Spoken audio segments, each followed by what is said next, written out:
Manipur Students Federation asinduna Manipur dagi apspa lautho haiba ihoda masa matomda human tours oiduna laikidraba thoba Pebam Chitaranajan gi Bishnupur da laiba student smart Tier Dome complex cha miyamna leisu katuna taraga mapanlak suba students Martyr Dome te gi thoram pangthokre leisu katuna ikai kumnaba utlaba matung poirei leimarol maira paibi apunba Manipur gi president Longjam Memchobi Fulindro Konsam chairman committee on human rights Manipur PH Nando Luwang president Amuko Manipur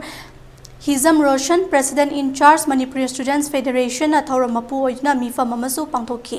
MSF ki president Hizam Roshan na phongdokhibada India lenga na divide and rule sanaduna kanglu masal gi marakta nungsinadana ba honariba si tobiganu loinana Englishing amaga jamapan marifu da September 8 dagi Manipur chanariba amubana Mioi bagi hing bagi hak khonggaw naba du kok naba Manipur dagi apspa lautho haina changsin ba khongjangda mangzin thaduna human tours oiduna kathoki ba numi ningsing dunai kai khumnaba utpo oina thoramsi pangthokpani haike 1980 gi September gi date 9 da Manipur gi mafam khudingmakta Armed Forces Power Act 1958 thamjanduna khoigi khunai sida khoi iramdam asida mikap mirau khona mihat mipunna Saiting Kiamat Nangduna Lakraba Iramdam Manipur Makakni MSF na Amadi Laikidraba Yama Pebam Chitaranajan Amuwa and Mayokta Miyangi Tungi Kunagi Kalakanda Akoi Aspa Lokokadogni Ampos Simple Lokokadogni Haidana Kongjang Kiam Sanction Biduna Akoi Manipur Sibu Kanaba Amuwa and Mayokta Lepani Akoi Sijibu Koi Amuwa and Mayokta Koi Sum Taraga Amuwa and Marumda Koi Hingadona take Haidana Bisempur gi bazada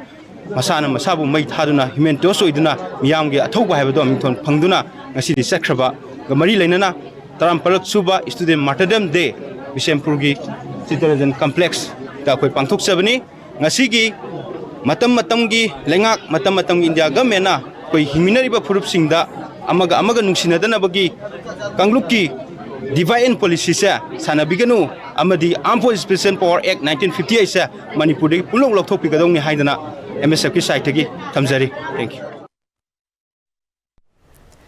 MSF District Committee Juribam na susinduna Juribam gi babu parada leba MSF ki office ta taraga mapanlak suba student Martyr Dome gi